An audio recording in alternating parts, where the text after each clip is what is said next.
और शुरुआत करते हैं आज की अच्छी खबर के साथ। भारतीय नौसेना के इंजीनियर्स, ऑफिसर्स, कर्मचारियों और कोच्चि शिपयार्ड में आईएनएस विक्रांत के निर्माण में लगे अन्य अधिकारियों और कर्मचारियों की लंबी तपस्या आज कामयाब हो गई। स्वदेशी तकनीक से तैयार अत्याधुनिक आईएनएस विक्रांत आज नौसेना को सौंप दिया गया। तो कोच्चि में आयोजित कार्यक्रम में पीएम मोदी ने आईएनएस विक्रांत को नौसेना को सौंपा, जो कि गौरवशाली क्षण था। लेकिन देश के अंदर सियासी दल इतनी बड़ी उपलब्धि पर इतराने के बजाय क्रेडिट लूटने की राजनीति में दिख रहे हैं। जोर शोर से बताया जा रहा है कि आईएनएस विक्रांत का निर्माण कब शुरू हुआ, योजना किसने बनाई।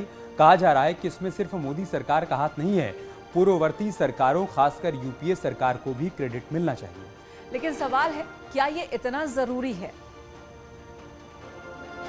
निरंतरता होता और 22 साल लगे हैं और प्रशंसा हम करते हैं इंडियन नेवी के इंजीनियर, अफसर जो काम किए हैं, जो कारीगर, जो बिल्डर हैं, फिटर हैं, मैकेनिक हैं कोचिन शिपयार्ड में। पर यह कहना कि ये सिर्फ 2014 के बाद की उपलब्धि है, ये बिल्कुल गलत है। दरअसल स्वदेशी तकनीक से एयरक्राफ्ट कैरियर के निर्माण की योजना बहुत पहले बनी थी। उस वक्त देश में अटल बिहारी वाजपेयी प्रधानमंत्री थे। 2009 में कंस्ट्रक्शन शुरू हुआ, उस वक्त मनमोहन सिंह प्रधानमंत्री थे। 2013 जब लॉन्च किया गया तब मनमोहन सिंह प्रधानमंत्री थे। लेकिन जब आईएनएस विक्रांत समुद्र की लहरों पर उतरा, नौसेना को सौंपा गया, तो प्रधानमंत्री नरेंद्र मोदी है जिन्होंने इस उपलब्धि को कुछ इन शब्दों में बयां किया। विक्रांत विशाल है, विक्रांत विशिष्ट है, विक्रांत विशेष भी है। यदि लक्ष्य दुरंत है, यात्राएं दिगंत है, समंदर और चुनौतियां अनंत है, तो भारत का उत्तर है विक्रांत। प्रधानमंत्री ने इस मौके पर विक्रांत के लिए कई विशेषणों का इस्तेमाल किया, लेकिन अपने संबोधन में पिछली सरकारों का जिक्र नहीं किया और इसी पर सियासत उफनाई हुई है। प्रधानमंत्री जी को जरूर पता होगा कि 2009, 11 और 2013 उनके आने से पूर्व 3 महत्वपूर्ण माइलस्टोन्स। अगर अपने भाषण में उसका भी जिक्र करते तो एक बृहद संदेश जाता। कांग्रेस नेता जयराम रमेश, आरजेडी नेता मनोज झा की टेंशन पिछली सरकार के योगदान का जिक्र न करने को लेकर है, तो असदुद्दीन ओवैसी इससे 2 कदम आगे निकल गए। उसका लॉन्च तो 2013 में हुआ था और हम मुबारकबाद देते हैं नेवी को और कोचिन शिपयार्ड को। साथ ही साथ हमको इस बात को भी सोचना है कि प्रधानमंत्री नरेंद्र मोदी की सरकार हमको तीसरा एयरक्राफ्ट कैरियर चाहिए, उसकी इजाजत क्यों नहीं दे रहे हैं? लेकिन लाख टके का सवाल ये है कि देश की हिम्मत, देश की ताकत पर श्रेय की सियासत क्यों? समंदर पर तैरती हिंद की विक्रांत शक्ति को राजनीति के केंद्र में क्यों लाया जा रहा है?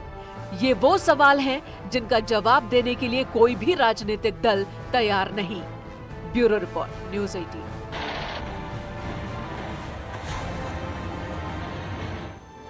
चलिए अब बात यूपी की राजनीति की कर लेते हैं। कल अखिलेश यादव ने तंज कसा था कि यूपी में माहौल तनाव वाला है, डर का माहौल है, जिसका जवाब आज डिप्टी सीएम केशव प्रसाद मौर्य ने दिया है। तल्ख टिप्पणी की है अखिलेश यादव पर उन्होंने। केशव प्रसाद मौर्य ने कहा है कि अखिलेश यादव पिछड़े वर्ग का हित ही नहीं चाहते हैं। अखिलेश यादव को अपनी आंख की जांच करवानी चाहिए, क्योंकि उन्हें नहीं दिखता पिछड़े वर्ग के कितने लोगों को किसान योजना, सौभाग्य योजना और प्रधानमंत्री आवास योजना जैसी कल्याणकारी योजनाओं का लाभ मिला है। केशव प्रसाद मौर्य ने अखिलेश यादव पर तुष्टीकरण के आरोप भी लगाए। नहीं, श्री अखिलेश यादव जी की बेचैनी आप नहीं समझते हैं, लगता है मैं समझता हूं। वह पिछड़े वर्ग का कभी हित नहीं चाहते हैं। मैं तो श्री अखिलेश जी को यही कहूंगा कि वो थोड़ा सा अपनी आंखों की जांच कराएं और चेक कराएं कि कितना पिछड़े वर्ग के किसानों को सम्मान निधि मिल रही है, कितने पिछड़े वर्ग के गरीबों को प्रधानमंत्री आवास मिला है। अखिलेश यादव के कदम से सवाल उठने लगा है। सवाल ये कि अखिलेश यादव के लिए जाति बड़ी या फिर महिला सम्मान बड़ा? ये सवाल इसलिए क्योंकि महिला के साथ बदसलूकी करने वाले श्रीकांत त्यागी के परिवार से आज समाजवादी पार्टी के एक डेलीगेशन ने मुलाकात की। सहानुभूति भी जताई, लेकिन इस मुलाकात पर चौतरफा सवाल उठ रहे हैं। पार्टी के बाहर भी और पार्टी के भीतर भी सवाल त्यागी समाज से जुड़ा हुआ है। सवाल अखिलेश के परिवार से भी उठ रहे हैं।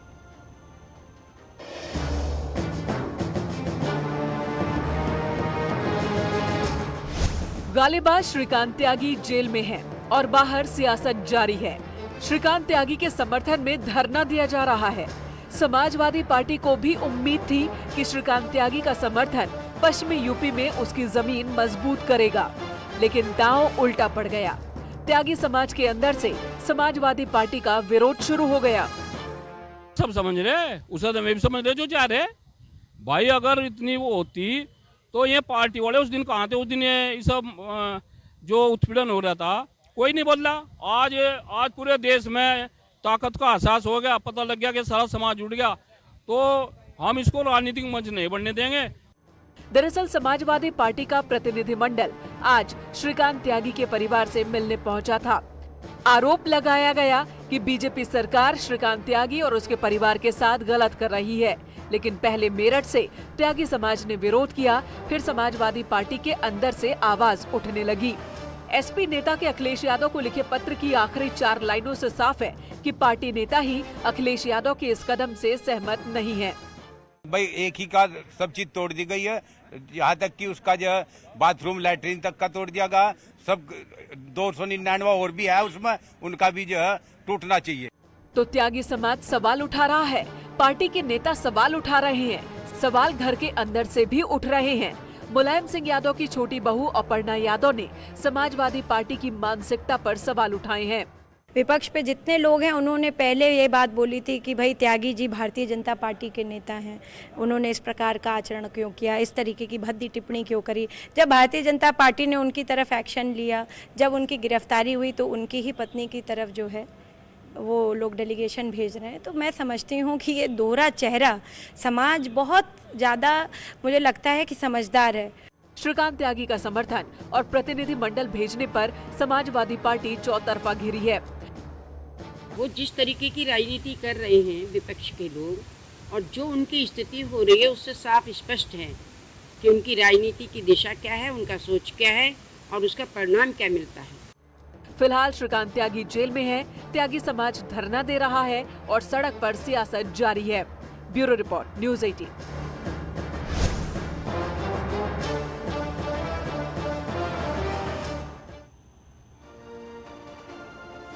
पूर्व सांसद हरि नारायण राजभर ने ओम प्रकाश राजभर पर गंभीर आरोप लगाकर सनसनी फैला दी।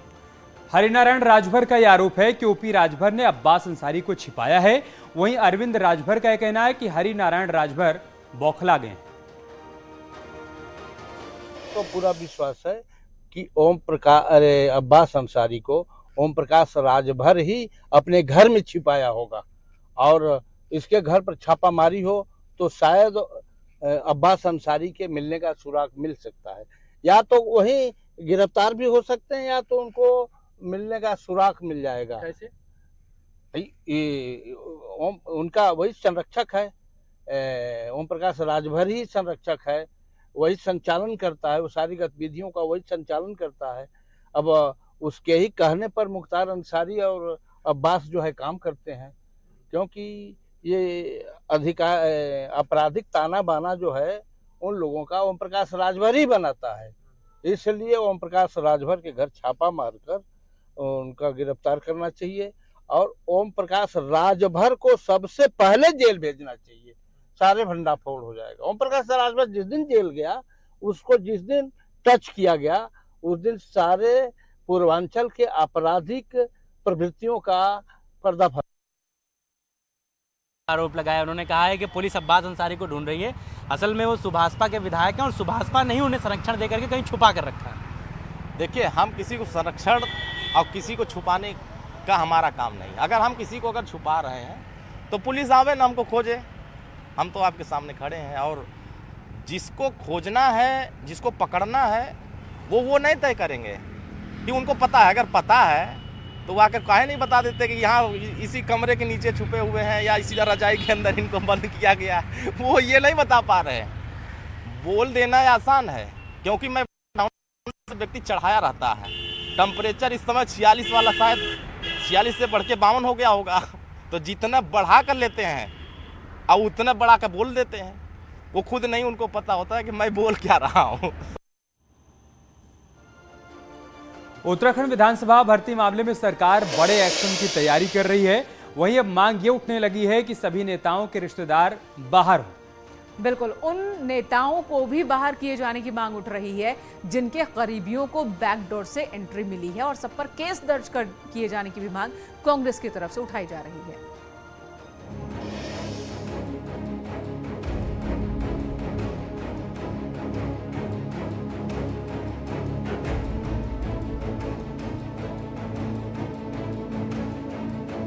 विधानसभा में गड़बड़ भर्तियों पर प्रेमचंद्र अग्रवाल के कबूलनामे ने सियासी भूचाल ला दिया है और भर्तियों को रद्द करने से पहले प्रेमचंद्र अग्रवाल के इस्तीफे की मांग हो रही है। शुक्रवार को सियासी पारा हाई रहा। ऋषिकेश में जहां युवाओं ने प्रेमचंद्र अग्रवाल के घर के बाहर प्रदर्शन किया, तो वहीं विधानसभा के बाहर कांग्रेस नेताओं ने भी इस्तीफे की डिमांड की। कांग्रेस का कहना है कि मुख्यमंत्री की ओर से स्पीकर को लिखे गए लेटर से साफ है कि गड़बड़ी हुई है और इसके लिए प्रेमचंद्र अग्रवाल के साथ ही बीजेपी के उन सभी नेताओं को इस्तीफा देना चाहिए जिनके रिश्तेदारों को प्रेमचंद्र अग्रवाल के कार्यकाल में रेवड़ी बटी है, और सरकार सभी भर्तियों की सीबीआई जांच कराए। दिलाइए ना अग्रवाल जी का इस्तीफा, दिलाइए रेखा आर्या का इस्तीफा, दिलाइए उन मंत्रियों का, उन राज्यसभा सांसद का, दिलाइए आप भगत सिंह कोश्यारी का इस्तीफा, तब हम मानेंगे। और जो पदाधिकारी हैं इनकी पार्टी के, उनके इस्तीफे होने चाहिए। मैं तो ये भी कह रहा हूँ कि जिन लोगों ने विधानसभा में अपने परिजनों की नौकरी लगाई है, उनको उत्तराखंड की आवाम से माफी मांगनी चाहिए और साथ में अपने राजनीतिक जीवन से संन्यास ले लेना चाहिए। एक तरफ मंत्रियों के इस्तीफे की मांग हो रही है, तो दूसरी तरफ विधानसभा भर्तियों की जांच पर मुख्यमंत्री के लेटर का कांग्रेस ने स्वागत किया है। पूर्व सीएम हरीश रावत का कहना है कि राज्य बनने के बाद चाहे मेरी गलती हो या फिर दूसरे नेता की, एक्शन जरूरी है। वहीं इस्तीफे पर बीजेपी सीधे कुछ नहीं कह रही। मैं कह रहा हूँ किसी का भी है, तो ये मैं भाजपा की तरीके से इस खेल में नहीं हूँ कि तुम्हारे कपड़े गंदे हैं, मेरे कपड़े साफ हैं। मैं कह रहा हूँ किसी में भी दाग लगा हुआ है, उसको दंडित करिए। अगर कांग्रेस इस्तीफे की जो बात कर रही है, उन्हें सबसे पहले अपने गिरबान में झांकने चाहिए कि जो 158 लोगों की सूची उनके कार्यकाल में आई है, उस पे उन्होंने क्या कार्रवाई की है। बात साफ है कि बीजेपी हो या फिर कांग्रेस, विधानसभा भर्ती घोटाले की कीचड़ के छींटे नेताओं के सफेद कुर्तों पर लगे हैं और लोकतंत्र के मंदिर को गोरख धंधे का अड्डा बनाने वाले मंत्रियों और नेताओं के इस्तीफे की मांग जोर पकड़ने लगी है। न्यूज़ 18 के लिए देहरादून से दीपांकर भट्ट की रिपोर्ट।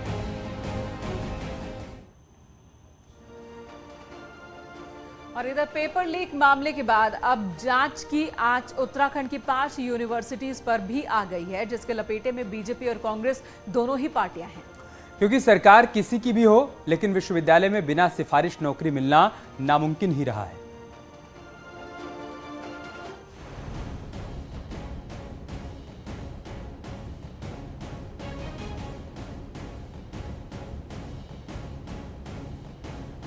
उत्तराखंड का पेपर लीक और विधानसभा भर्ती का मामला तो इन दिनों वैसे ही सुर्खियों में है, लेकिन एडजस्टमेंट की आड़ में कई यूनिवर्सिटीज में नौकरी की बंदरबांट हुई है। उत्तराखंड के ओपन यूनिवर्सिटी में 56 लोगों की नियुक्ति की गई, जबकि आयुर्वेदिक विश्वविद्यालय में कुलपति सुनील कुमार जोशी की नियुक्ति पर भी सवाल उठे। श्रीदेव सुमन यूनिवर्सिटी, उत्तराखंड तकनीकी विश्वविद्यालय और दून यूनिवर्सिटी में भी प्रशासनिक पदों पर चहेतों को नौकरी दी गई, लेकिन अब इसमें भी दी गई नौकरियों का मामला गर्मा गया है। कांग्रेस का कहना है कि चाहे किसी की भी सरकार रही हो, लेकिन जांच जरूरी है और वो भी हाईकोर्ट के जज के द्वारा। मैंने कहा है कि माननीय उच्च न्यायालय के माननीय न्यायाधीश के संरक्षण में, देखरेख में ये जांच हो और तभी सच्चाई सामने आ पाएगी, सच सामने आ पाएगा। वहीं कैबिनेट मंत्री सुबोध उनियाल ये मानते हैं कि लोकतंत्र में सिफारिश चलती है, लेकिन नियमों के तहत नियुक्तियां होनी है। उधर जानकारों का मानना है कि उत्तराखंड भ्रष्टाचार की प्रयोगशाला बन गया है और लंबे समय से यहाँ घोटाला होता आया है। मेरा बहुत स्पष्ट मानना है कि ये सिफारिशें चलती हैं, लेकिन नियम कानूनों को ताक पे रख के नहीं। तो नियम कानूनों की जानकारी होनी चाहिए और नियम कानून के हिसाब से कार्रवाई की जाएगी। उत्तराखंड राज्य भ्रष्टाचार का मिनी प्रयोगशाला बन गया है और भ्रष्टाचार की शुरुआत को अगर आप देखें तो तिवारी जी के कार्यकाल से प्रारंभ हुई थी। अब भले ही सरकार किसी की भी रही हो, लेकिन यूनिवर्सिटी में नौकरी की जमकर बंदरबांट जग जाहिर हो रही है और यदि सिफारिश से ही नौकरी मिलती है तो फिर योग्य अभ्यर्थी कहां जाएंगे। न्यूज़ 18 के लिए देहरादून से भारती सकलानी उनियाल की रिपोर्ट। उत्तराखंड विधानसभा में भर्तियों से लेकर विश्वविद्यालय में भर्तियों को लेकर हंगामा मचा हुआ है। तो उत्तर प्रदेश के इटावा में बसरेहर ब्लॉक में हुए ग्राम प्रधान के चुनाव में हंगामा खड़ा हो गया। तो दिखाते हैं आपको कि किस तरह से ग्राम प्रधान के चुनाव के दौरान हंगामा हुआ। दोनों गुटों की तरफ से एक दूसरे पर आरोप लगाए गए। पोलिंग बूथ के अंदर हंगामा,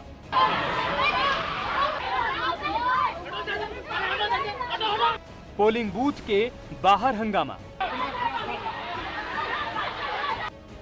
पुलिस की मौजूदगी में मारपीट,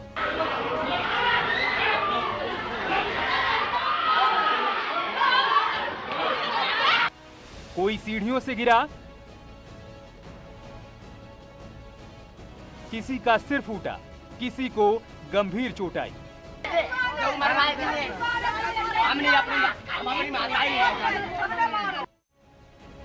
ये तमाम तस्वीरें इटावा के बसरेहर ब्लॉक की हैं, जहां ग्राम पंचायत त्रिटोली में ग्राम प्रधान के देहांत के बाद नए ग्राम प्रधान की नियुक्ति के लिए मतदान हो रहा था।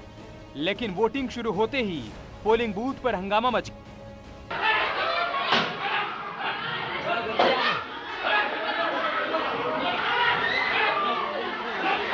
पंचायत घर को पोलिंग बूथ बनाया गया था, लेकिन पोलिंग बूथ के अंदर कुर्सियां चलने लगी। पुलिस ने जब तक हालात को संभाला, बात आगे बढ़ चुकी थी।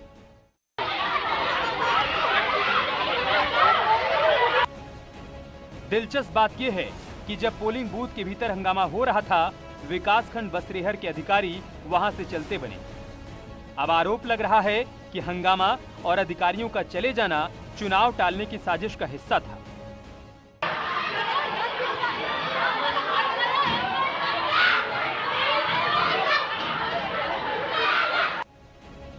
मारपीट में एक महिला को चेहरे पर चोट आई है, जबकि एक महिला घायल हुई है। फिलहाल घायलों को अस्पताल में भर्ती करवाया गया है, जबकि मौके पर पुलिस बल की तैनाती की गई है। Bureau report, news 18।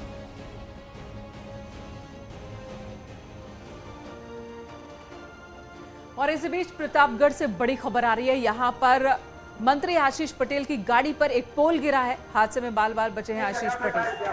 दरअसल कैबिनेट मंत्री आशीष पटेल प्रतापगढ़ के दौरे पर थे।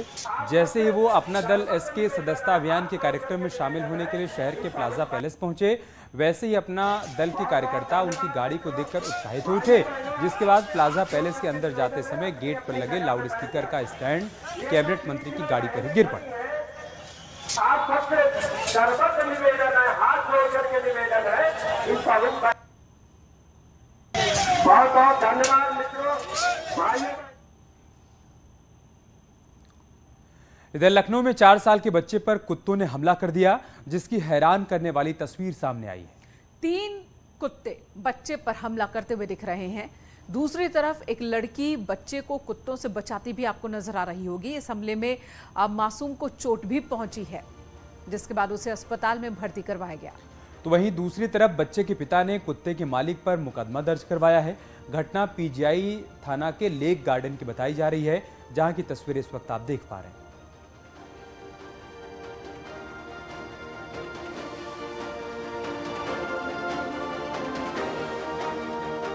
बहुत ही भयावह यह तस्वीर, जहां पर एक बच्चे पर 3 कुत्ते हमला कर देते हैं और एक लड़की संघर्ष करती हुई आपको नजर आ रही है, जो उम्र में कुछ बड़ी इस बच्चे से नजर आ रही है और बच्चे को बचाने की कोशिश में हो जुटी है, जबकि कुत्ते बार बार बच्चे पर हमला कर रहे हैं। जो बड़ी बात है कि पिता ने फिलहाल केस दर्ज करवाया है।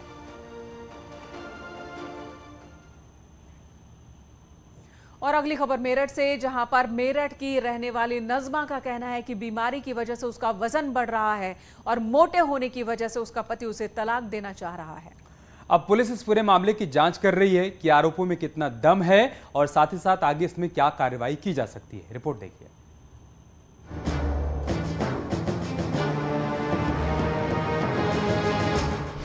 ये है मेरठ की रहने वाली नज़मा।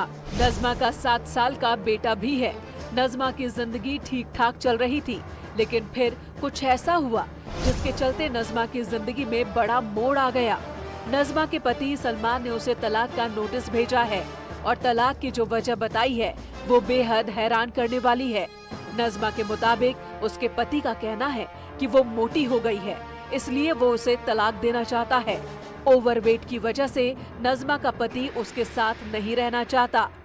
भाई मुझे तो पसंद नहीं है, मोटी होगी ज्यादा। अब यूँ बताओ मैं इस बच्चे को लेकर कहाँ जाऊँ? मैं तो रहना चाहती हूँ उनके साथ। तो बार बार यही कह रहे थे कि मोटी जी हाँ, यही बात कहते हैं, बार बार यही कहते हैं। ना मेरा इलाज करवाते। अब मेरे भी परेशानी ऐसी है कि मैं और भी मोटी होते चली जाऊंगी, ना इलाज हुआ तो। क्या बीमारी की वजह से? जी उससे ही तो हो रही हूँ। अब भी मेरे से बोलने नहीं जा रहा पर बोल रही हूँ। नज़मा की 8 साल पहले शादी हुई थी। उसका एक 7 साल का बेटा भी है। नज़मा के मुताबिक पहले कुछ साल सब ठीक रहा, लेकिन फिर बीमारी की वजह से उसका वजन बढ़ने लगा, जिसके कारण उसका पति उससे नाराज रहने लगा। इलाज करवाने की जगह वो नज़मा से लड़ने झगड़ने लगा और फिर घर छोड़कर चला गया। वो कई महीनों से घर से बाहर है, लेकिन इस बीच ना तो उसने नज़मा की सुध ली और ना ही अपने बेटे की, और अब तलाक का नोटिस भेजा है। कुछ अय्यास किस्म का आदमी है वो, जो आदमी 4 महीने हो गए सारे यहाँ, अब तक बच्चे का भी नहीं पता लिया उसने। तो कहीं ना कहीं कमी होगी, जब तो लेता नहीं। औरत को तो 1 महीने में 2 महीने में खुद फोन करते हैं, बच्चे का पता ले सकता है आदमी। नज़मा के लाख समझाने पर भी जब उसका पति नहीं माना तो नज़मा ने पुलिस के सामने शौहर की शिकायत रखी। पुलिस भी इस मामले के सामने आने से हैरान है। पुलिस ने मामला दर्ज कर लिया है। थाना लिसाड़ी गेट क्षेत्र में एक 3 तलाक का प्रकरण आया है, जिसमें पति द्वारा महिला पर अवैध टिप्पणी किया जाना पाया गया है। इसमें तहरीर महिला से ले ली गई है और इसमें मुकदमा पंजीकृत कर सख्त से सख्त कार्रवाई की जा रही है और जल्दी इस मुकदमे का निस्तारण किया जाएगा। नज़मा अपने पति को तलाक नहीं देना चाहती, लेकिन उसका पति उसके साथ नहीं रहना चाहता। नज़मा का कहना है कि वो बीमार है, जिसके कारण उसका वजन बढ़ता जा रहा है। वो पैसों की कमी की वजह से अपना इलाज भी नहीं करवा पा रही।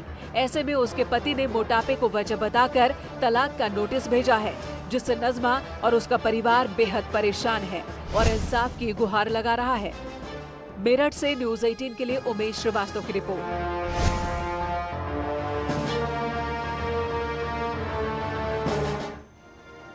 यहाँ रुक रहे हैं छोटे से ब्रेक के लिए, तुरंत लौटेंगे, बने रहे हमारे साथ।